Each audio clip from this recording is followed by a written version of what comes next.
Hello and welcome to another video review. This is going to be of the Aethra Chronicles for DOS. This is part 1 of 3, although the other 2 parts were not made.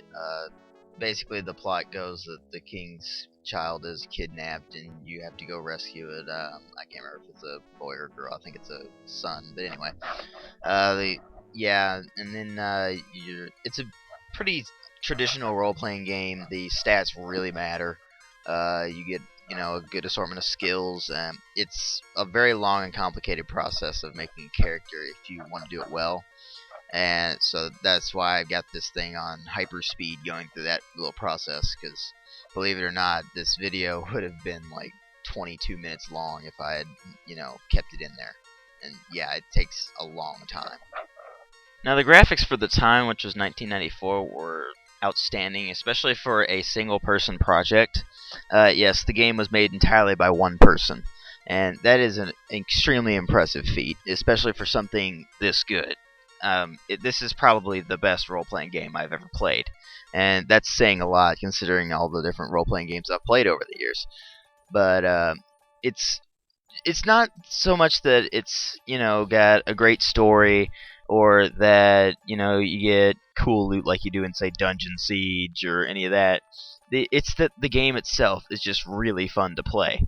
It seems simple enough, and that's part of the reason why it's so fun. It's simple, addicting role-playing gameplay.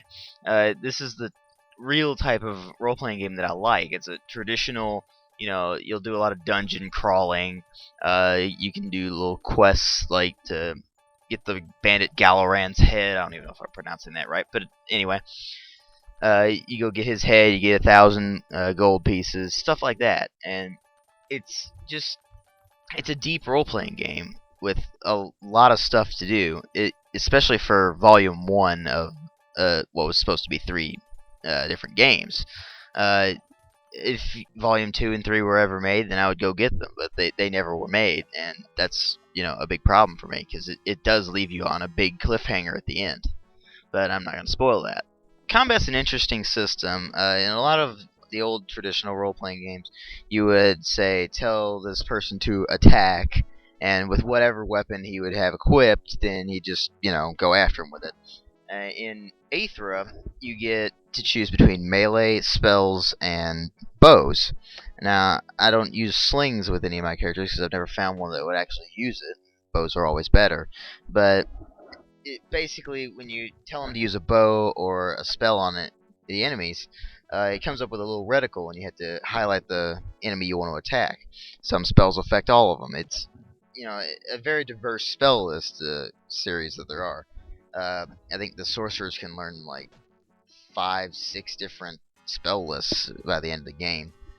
It's a lot of replay value in this game, because you got all the different classes you can have for your characters, and you don't have to have your standard fighter, mage, cleric party going on. You can have a fighter, a paladin, and a rogue, or an ashikari, or any of that stuff. And it actually is one of those games where it doesn't really scale itself to difficulty, but it starts off easy, and then the much further you get in the game, it just becomes harder, regardless of what level you are. It's just, like, you start out, your characters are level 3, 2, and 2. Your first character gets an extra level, so if you really want, that character to be powerful, then definitely make him one of your, or her, one of your more powerful characters and all that stuff. But anyway, when you start out, you get these 3 characters, and once you become a higher rank, well, not a rank, but level, once you level up, you have to go into town to the appropriate guild for your character. Say you're a fighter, you go to the Mercenaries Guild, and then you tell them to train, and it'll bring you up to the character screen that you had at the beginning of the game, and you can assign new skills. And it's, of course, I think you had to pay for it. I can't remember exactly what it was to level up, but it's it's kind of complicated, and sometimes annoying when you're out in the wilderness and you don't know where you are, and you have to go find guilds and stuff to level up. But it adds a little interesting element to the gameplay. I do have a couple beefs with the game, namely the music. And there's nothing wrong with the music in the game except that it loops, and it's the same thing over and over and over.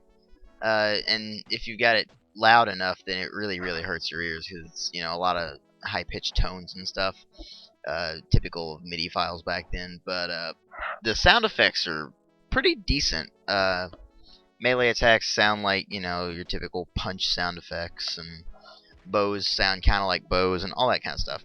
So the sound effects work. They don't really, they're not emphasized like a lot of games these days. The graphics aren't emphasized like a lot of games. They do what they're supposed to do, and that's just present, an interface for you to play with, and it really just adds to the classic experience of this game. All in all, Aethra Chronicles is the best role-playing game I've ever played. I've already said that, but I have to say it again, because it's just true. I've never had so much fun with a role-playing game in my life, except for with Aethra Chronicles. Nothing else has even come close, except for maybe Arcanum of Steamworks and Magic Obscura, which, if you have it on a scale of 1 to 10, with Aethra Chronicles being 10, it's about an 8. And that's impressive considering I consider that to be the best modern role-playing game ever made. So it really stands the test of time as far as I'm concerned with role-playing games. It's very traditional, so people who like Diablo are probably going to hate Aether Chronicles. It's definitely for people who are into D&D and stuff like that. So if you're into D&D, if you're into traditional role-playing games, definitely check it out. If you're not, if you're into action role-playing, if you're into games that are completely different from role-playing games, then definitely don't check it out. It's not a good place to start because it's complicated. So yeah, thanks for watching.